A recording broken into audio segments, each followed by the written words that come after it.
Okay, now all of NBA Youngboy ops who he dissed on that song, man, they probably thought he was gonna go to jail. But maybe that's not the foregone conclusion so far. Okay, now ladies and gentlemen, if you guys don't know, man, he pretty much got caught with some like illegal guns, or actually he's just a felon, he can't have a gun. Okay, and basically some lady snitched on him after he was shooting a music video in Louisiana. Basically, the cops came through, they got the guns, they got everybody, they locked everybody up. Later, the feds used and prosecuted him for having them guns. Okay, now he's been fighting that charge ever since. And basically, a lot of people said, yo, he's going to do some time. Why? Because the feds don't lose. They have like a 97% conviction rate. We can't imagine that anybody would go up against them and actually win a case. However, Youngboy just caught a lucky break, okay? And it's not that he's beaten the whole case, but one of the major evidence that the feds had against him in the gun possession case basically has fallen apart. Now, his lawyers filed a motion to suppress two things. The guns, which obviously that's the thing he was caught with, right? And then number two, the SD cards, which, by the way, is the majority of the evidence that the police got on him, right? And basically, of course, the judge said, we're not throwing out the goddamn guns, right? Because that's why you're charged, and we had a legit reason for why you were caught with it. But the judges actually ruled that the SD card, which contained images and videos of Youngboy having possession of the gun, is inadmissible. Now, what does that mean? The judge basically ruled that the warrant that the cops had to go search Youngboy only suggested that they search for guns. Didn't suggest they search memory cards and other computer devices. Basically, if you don't know how this came about, they went to some random block, started shooting a music video. A lady called in, and basically, off of what that lady said, they showed up and they had a warrant to look for what that lady said they had, which is guns.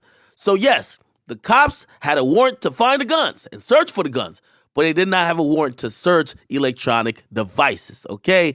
So the pictures of Youngboy with a gun in his hand, the videos of Youngboy with a gun in his hand, those are inadmissible. Now, what else do they have to tie the guns to Youngboy? Because, by the way, everybody else in the case, like, yo, his gang is like really loyal. They're all taking and copping out to all the guns. They're like, Youngboy didn't have no gun. We had the guns. Give them to us. You get me? But the cops clearly want to give it to Youngboy.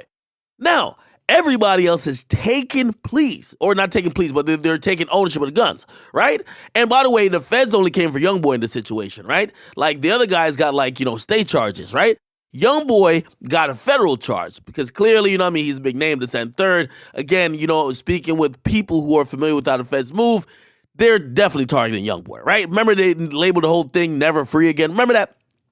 Anyway, the next thing they have to try to prove that Youngboy actually had a gun is eyewitness, which, by the way, the person who called in to the cops described everybody but Youngboy. At that time, if you look at the pictures, Youngboy here wasn't a bunch of long-ass dreads.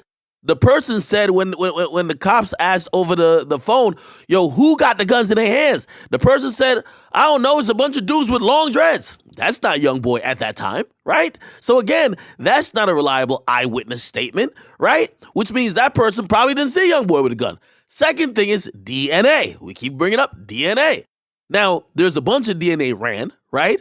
And we haven't really gotten a conclusive report if they have positively identified Youngboy's DNA of being on the gun.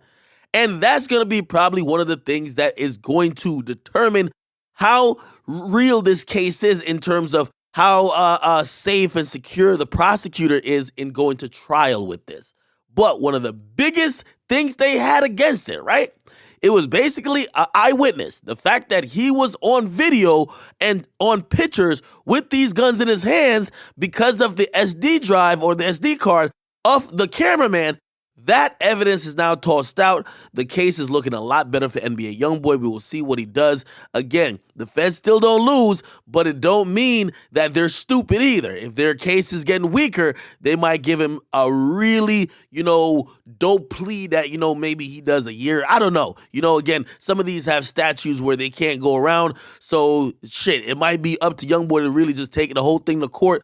but it's looking a lot better than it was looking a couple weeks ago. So hopefully, if Youngboy plays his cards right, stays out of trouble, clearly he's on house arrest now, and hopefully a few other things bounces his way, you never know. This case might go bye-bye, but we don't know yet. Okay, get in the comments.